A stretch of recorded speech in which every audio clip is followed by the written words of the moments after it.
A for Apple, B for बड़ा Apple, C for छोटा Apple. বউ আমার কাঁচা লঙ্কা, বউ আমার ঝাল লঙ্কা, আমার বউয়ের আছে কত গুণ, আমি টাটকা বেগুন। আজকে কষা মাংস আর পোলাও বানানো হবে। এই বাবু, তোর নতুন জামাটা পরেছি, ইগো এক কাপ চা দাও না।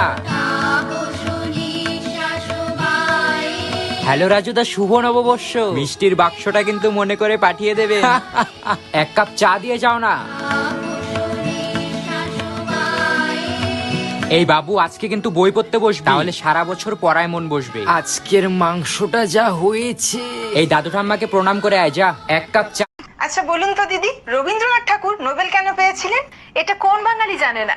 দিদি, আমি একজন টিচার হয়ে এটুকু জানবো না? আসলে রবি ঠাকুর কদবেল একেবারেই পছন্দ করতেন না, এমনকি বেল ফুলও পছন্দ করতেন না। আর শুধু তাই নয়, কলিং বেল, সাইকেলের বেল, কোনো বেলই তিনি পছন্দ করতেন না। আর যেহেতু উনি কোনো বেলই পছন্দ করতেন না, তাই ব্রিটিশরা ওনাকে নো বেল দিয়েছিলেন। বলো, সারা দেশে কয়টা পৃথিবী আছে?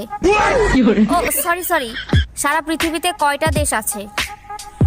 ম্যাডাম 206টি। ফয়সাল, এবার তুই বল, সারা পৃথিবীতে সবচেয়ে ছোট দেশ কোনটা?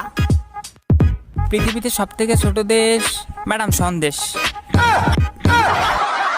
কিরে, সৌরভের রেজাল্ট এত ভালো হয়েছে, তাহলে তোরটা এত খারাপ হলো কেন? হ্যাঁ, ও যে স্যারের কাছে টিউশন পড়ে, তুইও সেই স্যারের কাছেই টিউশন পড়িস, তাহলে তোরটা কেন খারাপ হলো? ও যে স্কুলে পড়ে, তুইও সেই স্কুলেই পড়িস, তাহলে তোরটা কেন খারাপ হলো? ওকে দেখে কিছু শেখ, ওর মতন হওয়ার চেষ্টা কর। দিন দিন গাধা হচ্ছে একটা। মা বাবু, এই বাবু। হ্যাঁ মা, কি হয়েছে? তুই তোর বই খাতা এভাবে খুলে রেখে কোথায় গেছিলি রে? মা, আমি টয়লেটে গেছিলাম। বই খাতা এভাবে খুলে রাখা যায় না, তুই জানিস না? কেন, কি হয়? বই খাতা এভাবে খুলে রাখলে ভূত এসে পড়ে যায়, তারপর আর পড়াশোনা তোর মাথায় থাকে না। ও মা, তাই নাকি? হ্যাঁ মা, তাহলে আমি কালকের থেকে স্কুল যাওয়া বাদ দিয়ে দিই। কেন? আর টিউশন স্যারকেও বলে দিই কালকের থেকে না আসতে। এ মা, কেন? কারণ আমি যতদিন আমার বই খাতা খুলে রেখে দিয়েছিলাম, সেই হিসাবে তো ভূত এখন অনেক শিক্ষিত হয়ে গেছে, তোর কাছেই পড়ে নেবো।